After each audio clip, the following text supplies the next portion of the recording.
Setelah beberapa hari bersama Wali Paidi, si murid Thariqah ini menghadap kepada guru mursyidnya guna melaporkan peristiwa yang dialaminya. Kira-kira 10 meter dari gerbang pondok, si murid ini sudah disambut kawannya yang juga mondok di situ dengan berkata, "Kang, sampean sudah ditunggu Mas Yai di depan musola pondok." "Loh, Yai sudah menunggu toh?" jawab si mursyid.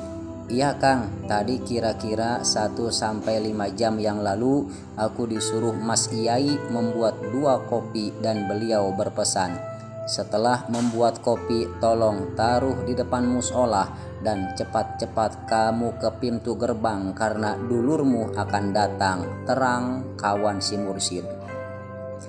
Mereka berdua memasuki pintu gerbang pondok yang begitu kecil. Pintu gerbang pondok di sini memang beda dengan pintu gerbang pondok-pondok lainnya. Pintu gerbang di sini cuma 1 daun pintunya dengan ukuran 1 meter kali 2 meter, terbuat dari kayu yang dilapisi seng. Kalau ada orang yang tidak pernah ke pondok ini pasti tidak akan tahu pintu gerbangnya. Pernah dulu abahnya Mas Yai ini mau merenovasi pintu gerbang ini dengan membuatnya agak lebar dan diperbagus. Tapi malamnya abahnya Mas Yai ini mimpi bertemu Mbah Yai yang mengatakan, "Nak, jangan dipugar pintu gerbang itu. Biarlah seperti itu saja. Biarlah orang mengira kalau di sini tidak ada pondok." Setelah mimpi tersebut, Abah Yai urung merenovasi pintu gerbang pondok. Setelah melewati pintu gerbang pondok, si murid dan kawannya ini melihat Mas Yai sudah duduk sambil merokok di depan musola pondok dan di depannya ada 2 cangkir kopi. Si mursyid mengucapkan salam kepada Mas Yai. "Assalamualaikum." "Waalaikumsalam," jawab Mbah Yai. Setelah mencium tangan gurunya, si mursyid ini duduk di depan Mas Yai, sedang kawannya pergi tidak ikut duduk dengannya. Karena yang dipanggil Mas Yai bukan dia. Inilah adab seorang murid. Setelah menceritakan pengalamannya, si murid ini bertanya kepada guru mursyidnya, "Yai, ketika sholat dulu saya mendengar bacaan Wali Paidi itu tidak sempurna, tapi lama-kelamaan suara Wali Paidi ini berubah menjadi sempurna dan sangat merdu. Apa maksud semua itu?" Setelah menghisap rokoknya dalam-dalam, Mas Yai ini berkata, "Kamu kan jelas pernah mendengar kata Nabi, bau mulut orang yang berpuasa itu wangi bagaikan minyak misik kasturi di hadapan Allah. Ketika kamu mendengar suara Kang Paidi itu menjadi merdu, sesungguhnya kuping yang kamu pakai untuk mendengar itu kupingnya Gusti Allah. Kalau kupingmu sendiri yang kamu pakai, maka terdengar seperti itu jadi terdengar tidak sempurna menurutmu. Tapi di hadapan Allah bacaan Kang Paidi ini begitu merdu. Begitu juga dengan bau mulut orang yang berpuasa akan tercium sangat busuk kalau menciumnya itu dengan hidung kita sendiri." Si mursyid ini bertanya kembali, "Apakah Kang Paidi ini juga orang ahli thariqah?" "Iya, dia murid abahku. Kang Paidi ini sebelum masuk thariqah, perilakunya sudah sangat berthariqah. Kalau kamu melihat tingkah polanya yang aur-auran itu hanya untuk menutupi kesejatian dirinya. Setahu saya, Kang Paidi ini orang yang tidak punya suudzon kepada orang lain, kepada siapapun orangnya, baik anak kecil maupun maling. Kang Paidi ini tetap husnudzon. Inilah salah satu kelebihan yang dimiliki Mas Paidi," jawab Mas Yai. "Tapi mengapa bukan Yai sendiri yang mengatakan kepada saya kalau selama ini tempat yang saya kira Mekah itu sebenarnya tempat pembuangan sampah? Tanya si mursyid kembali. Hahaha, itu memang tugasnya Kang Paidi. Dan lagi tempat pembuangan sampah itu kan dekat dengan musola Kang Paidi. Kalau aku yang menunjukkan, kamu akan bingung berada di mana, sedangkan TPA tempat pembuangan sampah itu jauh dari sini. Di tempat lain, Wali Paidi sedang kedatangan seorang tamu yang ingin sekali bisa berangkat haji. Kang, saya ingin sekali bisa berangkat haji. Tolong saya dikasih amalan yang bisa membuat saya bisa berangkat haji, pinta orang tersebut. Saya tidak bisa, coba sampean minta kepada Iyai yang lebih mengerti soal itu. Saya ini orang bodoh, jawab Wali Paidi. Tidak Kang, saya tidak keliru karena saya bermimpi kalau sampeanlah yang bisa menunjukkan jalan tersebut, bantah orang yang ingin ke haji. Baiklah, kalau sampean memaksa, sehabis sholat subuh sampean baca surat Yasin sebanyak 7 kali. Kalau ada apa-apa sampean kesini lagi, jawab Wali Paidi. Setelah orang tersebut membacanya selama 7 bulan tapi tidak terjadi apa-apa, orang ini kembali kepada Wali Paidi. Tidak ada apa-apa Kang, kata orang yang kepingin naik haji ini. Kalau begitu, bacaan surat Yasinnya ditambah surat Waqiah sebanyak 7 kali. Nanti kalau ada apa-apa sampean kesini lagi, kata Wali Paidi. Setelah dibaca selama 1 bulan surat Yasin dan surat Waqiah ini, ternyata tetap tidak mengeluarkan tanda apa-apa. Akhirnya orang ini kembali lagi ke Wali Paidi. Masih belum ada tanda apa-apa Kang, kata orang yang kepingin naik haji. Wali Paidi terdiam dan memejamkan matanya sebentar. Selanjutnya dengan mantap dia berkata kepada orang tersebut, kalau begitu tambah lagi dengan surat tanah. Pasti sebentar lagi sampean akan berangkat haji. Hahaha, sambil tertawa seduanya.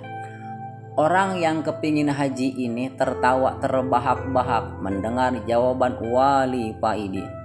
Anu Kang, katanya para kiai, haji itu tidak hanya ibadah ruhani saja, tapi juga ibadah jasadi, terutama ibadah dengan bondo atau duit, jawab Wali Paidi dengan mimik serius tapi terlihat lucu. Wali Paidi menyusuri jalan, pergi tanpa arah dan tujuan. Dia hanya berjalan dan berjalan, lupa akan makan dan minum.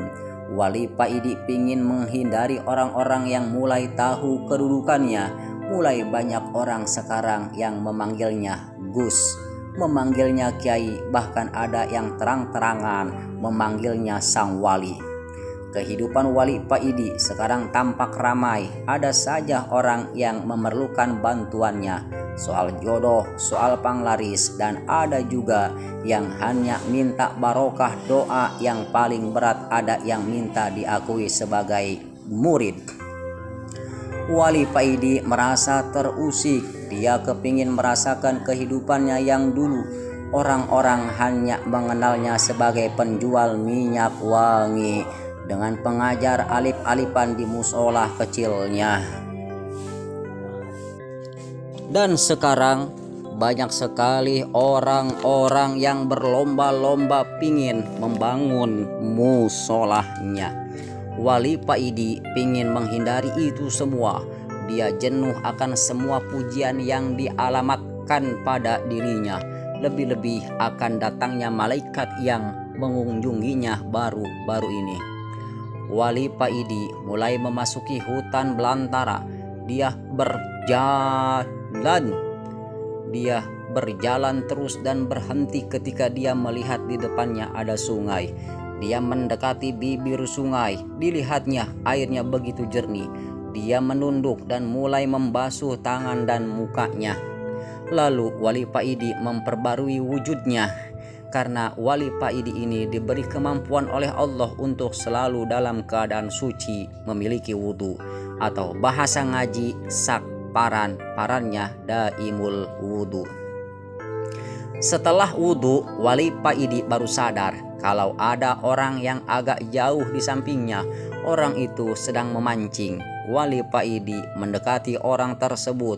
Dia merasa orang itu bukan orang sembarangan. Melihat wajah dan tiba-tiba saja hati Wali Paidi semakin tentram. Ketika melihat orang ini, Wali Paidi mau mengucapkan salam, tapi kedahuluan orang tersebut. Assalamualaikum Kang Paidi, ucap orang itu. Waalaikumsalam. Kalau boleh tahu, siapakah Anda? Tanya Wali Paidi keheranan. Untuk saat ini nama aku Syukron Fahmi, jawab orang tersebut. Wali Paidi terdiam. Dia hanya menunduk memikirkan jawaban orang tersebut, dan tiba-tiba saja sikap Wali Paidi berubah dengan sendirinya. Tanpa ia sadari, Wali Paidi bersikap seakan menghadapi gurunya. Kang Paidi, sampean tidak seharusnya menghindari semua itu. Pujian-pujian itu adalah ujian buatmu. Ujian yang berupa pujian itu lebih berat dari penghinaan. Allah mau meningkatkan derajat sampean, ucap orang itu. Wali Paidi semakin menunduk. Ternyata orang yang sedang memancing ini tahu akan keadaan dirinya. Kang Paidi dengan menghindari pujian-pujian itu sama saja sampean menafikan kekuatan Allah, karena sampean merasa tidak mampu, padahal Allah lah yang memberi kekuatan, kata orang itu lagi. Wali Paidi hanya bisa diam dan semakin menunduk. Air mata mulai meleleh dari matanya Paidi. Ingat, la haula wala quwata illa billah. Merasa mampu dan merasa tidak mampu itu tidak boleh. Itu sudah syirik khafi bagi orang yang setingkat sampean. Karena Allah yang memberi kekuatan, Allah meliputi segalanya, lanjut orang itu. Wali Paidi menangis. Sungguh pun dia yakin orang yang di depannya adalah Nabiullah Khidir. Dia ingin bersalaman dengannya untuk memastikannya. Setelah menangisnya agak reda, Wali Paidi mengangkat wajahnya dan mau bersalaman dengan orang itu. Tapi orang yang mengaku bernama Syukron Fahmi sudah hilang dari hadapannya. Setelah bertemu sosok yang mengaku bernama Syukron Fahmi, Wali Paidi masih terdiam dalam duduknya. Masih terngiang-ngiang ucapan sosok misterius yang menggugah jiwanya itu. Wali Paidi berdiri membersihkan tempat duduknya dan mulai melaksanakan sholat. Setelah salam, Wali Paidi berdiri lagi dan melakukan sholat kembali. Begitu terus sampai malam, kira-kira sekitar jam 9 malam. Wali Paidi berhenti dan melanjutkan dengan melakukan wirid. Dia duduk bersila, memusatkan pikirannya, membuang jauh-jauh pikiran-pikiran tentang dunia, menggerakkan hatinya untuk berzikir sir, dan entah berapa lama hal ini terjadi. Dan kemudian Wali Paidi merasakan alam di sekitarnya begitu hampa, tidak ada suara, semua yang berada di sekitarnya jadi hitam gelap gulita. Wali Paidi seakan menjadi udara yang hampa dan bergerak mengitari alam yang hitam pekat ini. Setelah berkeliling, tampak di depannya ada dua sosok manusia yang sedang duduk seperti duduknya orang tahiyat, dan berdiri di samping keduanya sosok berjubah putih yang bercahaya. Lama-lama Wali Paidi mengenali salah satu sosok yang duduk di depannya tersebut. Tidak salah lagi, beliau adalah Imam Al-Ghazali, mujtahid Islam, batin Wali Paidi. Lalu Wali Paidi melihat sosok baju putih itu maju ke depan dan berkata kepada sesuatu yang di depannya, sesuatu yang tidak terlihat, "Gusti, bagaimana menurut jenengan terhadap kedua kekasihmu ini, yakni Nabi Musa dan Al-Ghazali?" tanya sosok putih tersebut. Lalu ada suara yang mengatakan, Musa dengan izinku bisa menghidupkan orang yang telah mati, tapi aku lebih suka terhadap Al-Ghazali karena dia dengan izinku pula bisa menghidupkan hati hamba-hambaku yang telah mati, banyak menghilangkan kebodohan dan membuka jalan buat hamba-hambaku untuk lebih mengenaliku. Lalu ketiga sosok itu samar-samar hilang dari pandangan Wali Paidi. Lalu lama-lama terdengarlah azan subuh. Sedikit demi sedikit alam mulai terlihat kembali. Setelah sholat, Wali Paidi bangkit dan kembali pulang. Wali Paidi berpenampilan lain dari biasanya. Dia tampil gaul sekali, memakai sepatu Uncle 347, celana jeans pensil Airplane System, dan kaos merek Spilis Infection. Walaupun semua pakaiannya ini pemberian dari adik Mas Kiai Mursyid yang kebetulan buka toko pakaian distro. Dan dengan memakai kacamata BL hitam Invictus, Wali Paidi berangkat untuk memenuhi undangan Mas Kiai Mursyid dalam rangka tasyakuran dan pembukaan toko onderdil barunya, yang mana semua barangnya langsung didatangkan dari luar negeri. Mas Kiai Mursyid ini kalau bisnis memang tidak mau setengah-setengah.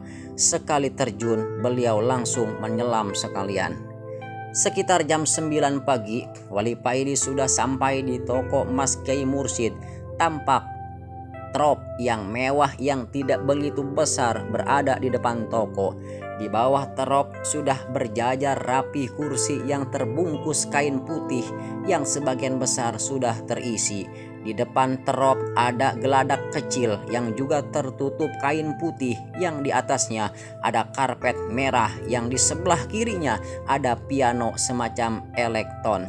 Musik barat slow rock berkumandang mulai awal acara. Yang unik lagi, ada sebagian tamu yang datang memakai kopiah dan sarung, sedang tamu lainnya berpakaian ala eksekutif muda. Memang Mas Kiai Mursyid ini mengundang seluruh pelaku bisnis di dalam kota dan sebagian dari luar daerah. Mas Kiai Mursyid ini menyeting acara pada pembukaan tokonya ini dengan model seperti acara pembukaan toko onderdil pada umumnya. Tidak seperti acara yang biasa dilakukan seorang kiai di kalangan pesantren. Apalagi Mas Kiai ini adalah seorang mursyid. Wali Paidi tidak langsung duduk di tempat acara, tapi langsung menuju dapur umum mencari kopi. Setelah dapat kopi, Wali Paidi duduk di pojok toko, mengeluarkan sebatang rokoknya sambil menunggu kedatangan Kiai Mursyid. Sambil menyodot rokok Masna Wasulasa Waruba alias Ji Samsu. Wali Paidi mengawasi semua tamu yang datang. Wali Paidi tersenyum kecil ketika melihat kekikukan para tamu yang memakai kopiah dan sarung itu. Mereka tampak rikuh duduk dikelilingi para tamu yang berpenampilan beda dari mereka dan di tempat yang acaranya tidak diduga oleh mereka sebelumnya. Dari arah belakang datanglah seorang pemuda yang penampilannya seperti Wali Paidi ini, menghampiri dan duduk di samping Wali Paidi. Pemuda ini adalah adik Mas Kiai Mursyid. "Udah lama Kang?" tanya pemuda ini setelah mereka bersalaman. "Enggak, baru saja saya datang," jawab Wali Paidi. Sebelum Wali Paidi bertanya soal tamu yang berkopiah dan sarungan itu, adik Mas Kiai Mursyid ini sudah menjelaskan kepada Wali Paidi tentang mereka. "Anu Kang, sebenarnya Mas Kiai Mursyid meminta bantuan kepada Kiai Ahmad untuk mendatangkan santri-santrinya untuk datang ke sini guna membantu bagian akomodasi, bagian angkat-angkat meja. Tapi terjadi salah paham. Ternyata yang dikirim Kiai Ahmad ke sini adalah para ustadz dan penggede-penggede toriko. Dikiranya Mas Kiai Mursyid mengadakan acara kumpulan toriko, jadinya ya seperti ini, hehehe." Adik Mas Kiai Mursyid menjelaskan kepada Wali Paidi. "Oh, begitu toh ceritanya. jawab Wali Paidi. Tidak lama kemudian datanglah Mas Kiai Mursyid dengan bercelana jeans diiringi cewek-cewek cantik yang berpakaian minim, tampak seksi-seksi dan mulus-mulus. Mereka ini para sales promotion gear alias SPG yang didatangkan Mas Kiai Mursyid untuk mengisi di acara pembukaan tokonya ini. Para tamu bertepuk tangan menyambut kedatangan Mas Kiai Mursyid tersebut, kecuali para tamu yang berkopiah dan sarungan. Mereka hanya melongo dan terheran-heran melihat tingkah dan gaya Mas Kiai Mursyid ini. Memakai jeans dan dikelilingi cewek-cewek cantik, di hati sebagian para penggede-penggede thariqah ini mulai timbul keraguan atas kemursidan Mas Kiai ini. Dan memang para penggede-penggede thariqah ini sebagian dulunya adalah mursyid abahnya. Setelah acara seremonial dimulai dan peresmian atas dibukanya tokoh underdeal ini sudah dilakukan, tibalah waktu hiburan. Musik mulai mengalun lagi yang lebih menggemparkan. Mas Kiai Mursyid ini tampil di panggung mini berjoget ria bersama para sales promotion gear yang berjumlah 15 orang ini. Para penggede-penggede thariqah semakin melongo melihat Mursyid. Mereka berjoget dan bersendau gurau dengan para sales promotion gears yang rata-rata cantik lagi seksi. Wali Paidi hanya tersenyum melihat tingkah dan gaya Mas Kiai Mursyid. Wali Paidi melihat di antara sales promotion ini ada satu yang wajahnya sangat mirip dengan Mulan Jamila. Wali Paidi hanya membatin, ada-ada saja Mas Kiai Mursyid ini. Tiba-tiba Mas Kiai Mursyid ini turun dari panggung mini dan menghampiri Wali Paidi. Selanjutnya menggendeng tangan Wali Paidi, ditarik ikut dan diajak joget di atas panggung mini. Dan Mas Kiai Mursyid ini menggandengkan Wali Paidi dengan cewek yang wajahnya mirip dengan Mulan Jamila itu. Ketika Wali Paidi memegang tangan cewek yang sangat mirip Mulan Jamila ini, detak zikir jantung Wali Paidi semakin kencang. Dari tangan cewek ini terdengar kalimat Ya Latif, Ya Latif, Ya Latif. Dan dari paha dan pantat si cewek keluar kalimat Ya Jamil, Ya Jamil, Ya Jamil, atau Ya Jamal, Ya Jamal, Ya Jamal. Dari seluruh anggota badan si cewek ini mengeluarkan kalimat-kalimat Asmaul Husna. Wali Paidi seakan berjoget di tangan surga. Musik dan suasana berubah seperti di surga. Bunga-bunga yang indah bermunculan di sekitar taman harum semerbak mewangi. Wali Paidi berjoget berputar-putar mengikuti alunan musik yang begitu indah. Wali Paidi baru tersadar ketika mendengar suara Mas Kiai Mursyid. Wis Kang, ayo balik ke dunia lagi, jangan di surga terus. Ini acara jualan onderdil belum selesai. Hehehe. Sehabis dari acara peresmian, toko Mas Kiai Mursyid Wali Paidi pamit pulang. Sebenarnya uang Wali Paidi ini sudah habis sama sekali dikasihkan kepada tamu-tamu Mas Kiai Mursyid yang bersarung dan berpeci itu. Sebagai uang kaget atas acara yang begitu menghebohkan, Mas Kiai Mursyid yang tahu kalau Wali Paidi ini kehabisan uang malah menggodanya. Ketika Wali Paidi pamit padanya, Kang, duit sampean kan masih banyak, jadi aku wes nggak usah nyanggoni, ini garam aja sampean bawa, ucap Mas Kiai Mursyid. Hehehe, iya Mas Yai, terima kasih, ucap Wali Paidi. Memang mulai Mbah Yai, Abah Yai sampai Mas Yai Mursyid ini, garam adalah cendera mata pondok beliau-beliau ini. Geram suwuk ini bisa digunakan untuk apa saja, mengobati penyakit zahir maupun batin, dan masih banyak kegunaan lainnya, tinggal niatnya apa bagi yang menggunakannya. Adik Mas Kiai Mursyid menawarkan untuk mengantar Wali Paidi ke terminal, tapi Wali Paidi tidak mau. Kita lanjutkan kisah ini di part yang keempat. Semoga terhibur dan bermanfaat. Wassalamualaikum warahmatullahi wabarakatuh.